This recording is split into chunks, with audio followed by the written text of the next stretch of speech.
الرحیم وَأَوْحَيْنَا إِلَى مُوسَىٰ أَنْ أَسْرِ بِعِبَادِي إِنَّكُمْ مُتَّبَعُونَ فَأَرْسَلَ فِرْعَوْنُ فِي الْمَدَائِنِ حَاشِرِينَ إِنَّ هَٰؤُلَاءِ لَشِرْذِمَةٌ قَلِيلُونَ وَإِنَّهُمْ لَنَا لَغَائِظُونَ صدق اللہ مولانا العظیم۔ اور وہی بھیجی ہم نے حضرت موسیٰ علیہ السلام کی طرف یہ کہ راتوں رات لے چلیے ہمارے بندوں کو،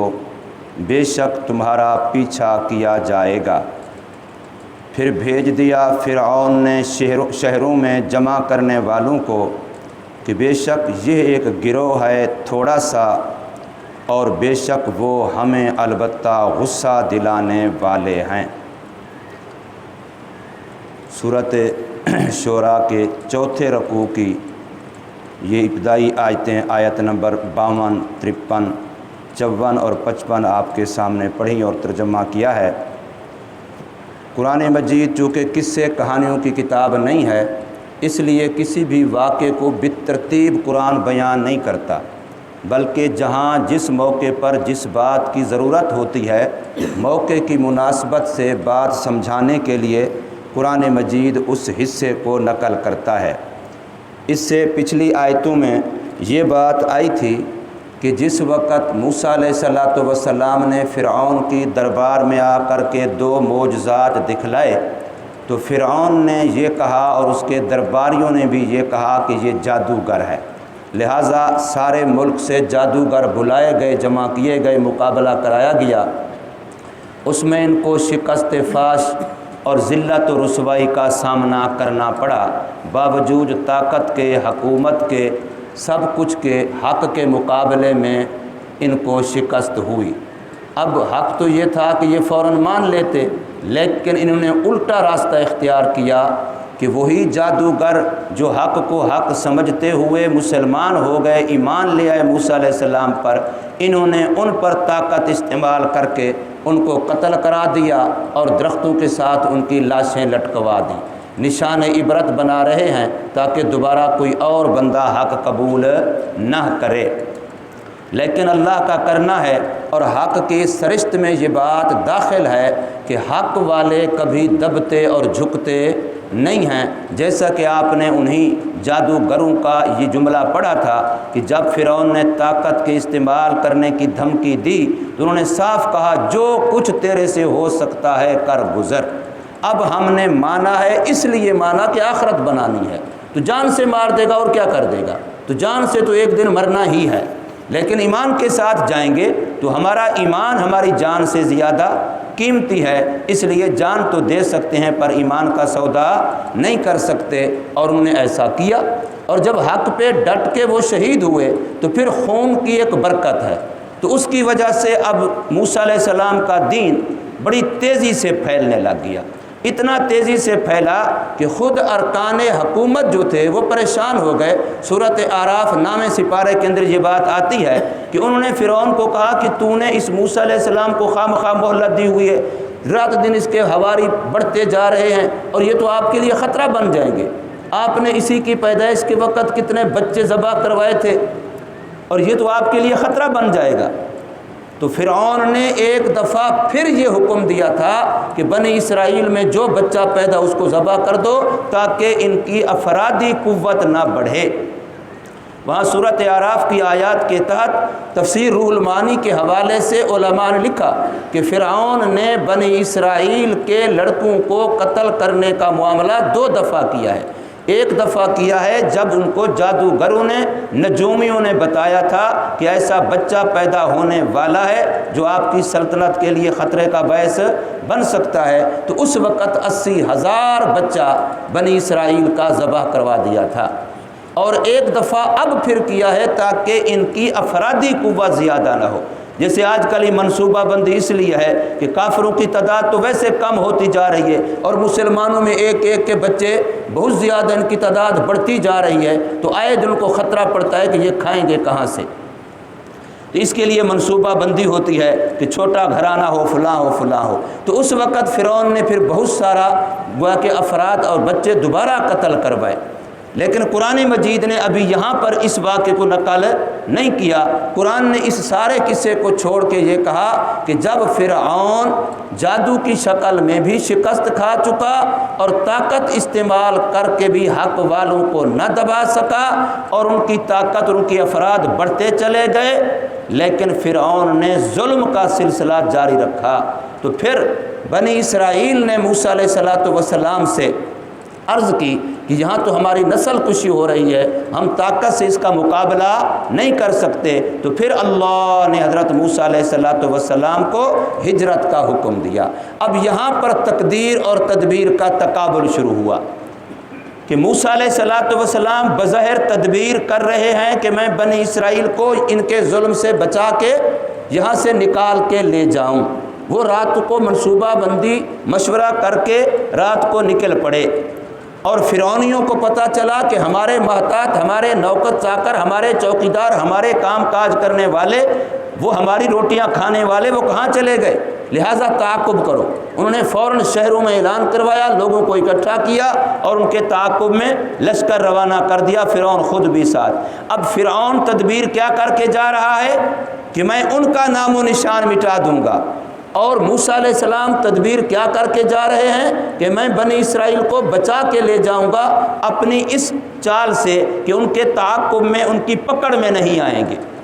لیکن دونوں کی تدبیریں جو تھیں وہ تقدیر کے خلاف تھیں۔ تقدیر میں فرعون جو ان کو ختم کرنے جا رہا تھا، تقدیر میں یہ تھا کہ یہ واپس نہیں آئے گا اور اپنے لو لشکر سمیت دریا برد ہو جائے گا، یہ غرق ہو جائے گا، تقدیر میں یہ تھا۔ لیکن اس کی تدبیر کیا تھی کہ میں ان کا نام و نشان مٹا دوں گا، تو تدبیر اس کی تھی ان کا نام و نشان مٹانے کی، لیکن تقدیر دیکھ کے ہنس رہی تھی کہ تو اپنا نام و نشان مٹانے جا رہا ہے۔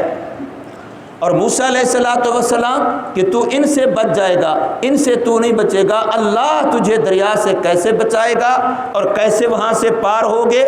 اور پھر جب بنی اسرائیل دریا عبور کر کے چلے گئے اور فرعونی بمائے لو لشکر کے وہاں غرق ہو گئے، تو اب یہاں پر اس کے بعد بنی اسرائیل جو قوم ہے، قرآن مجید کے اندر ان کے عجیب حالات ہیں۔ مستقل کتاب ہے یہود کی 40 بیماریاں، اور وہ ساری قرآن مجید ہی سے لکھی گئی ہیں کہ ان کے اندر کیا کیا عجیب عجیب طبائع مزاج ان کے بڑے عجیب ہیں۔ تو اب وہ وہاں سے نکلے، سامنے دیکھا کہ ہمارا دشمن آنکھوں کے سامنے غرق ہوا، موسیٰ علیہ السلام کے معجزات و حقانیت سامنے ہے، اللہ کی قدرت و طاقت بھی سامنے ہے، لیکن دیکھا آگے کچھ لوگوں کو کہ وہ اپنے بتوں کی پوجا کر رہے ہیں، دشمن پیچھے مر گیا ہے، اب جان چھوٹ گئی، ان کا ڈر نہیں رہا۔ تو بنی اسرائیل والے موسیٰ علیہ السلام سے کہنے لگے ہمارا بھی کوئی ایسے بت ہونے چاہیے جن کی ہم بھی پوجا پاٹ کریں۔ یعنی کیسی عجیب سی بات لگتی ہے، ابھی اللہ کی قدرت ابھی دیکھ چکے ہو، تم تو توحید کے قائل ہو، پیغمبر کی تعلیمات کو مانو، کسی کی وجہ سے تمہاری جان بچی ہے، لیکن ابھی کہنے لگے کہ جیسے یہ لوگ بتوں کی پوجا کر رہے ہیں ہمارے بھی کوئی ایسے خدا ہونے چاہیے۔ اور پھر وہاں سے آگے موسیٰ علیہ السلام نے تبلیغ کی۔ اب یہاں بڑی لمبی تاریخ ہے ان کی،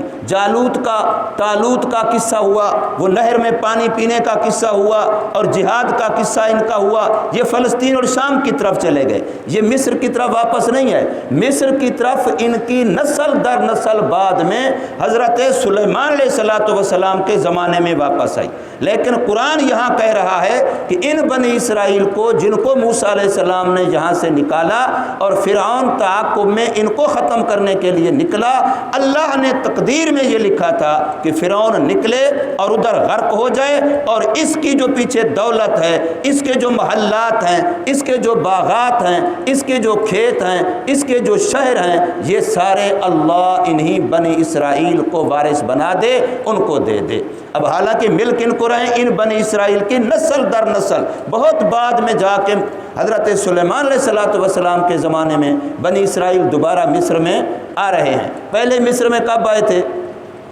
جب حضرت یعقوب علیہ السلام اپنے بیٹوں سمیت یوسف علیہ السلام کے پاس آئے تھے، اس وقت یہ بنی اسرائیل مصر میں آئے تھے۔ مصر اصل بنی اسرائیل کا نہیں ہے، مصر میں بنی اسرائیل آئے تھے حضرت یوسف علیہ السلام کے زمانے میں، اور نکلے ہیں اب حضرت موسیٰ علیہ السلام کے زمانے میں، پھر واپس آئے ہیں جا کے حضرت سلیمان علیہ السلام کے زمانے میں۔ تو اس طریقے سے یہاں پر قرآن نے مختصر کیا ہے اور صرف اتنا بتایا ہے کہ فرمایا جس وقت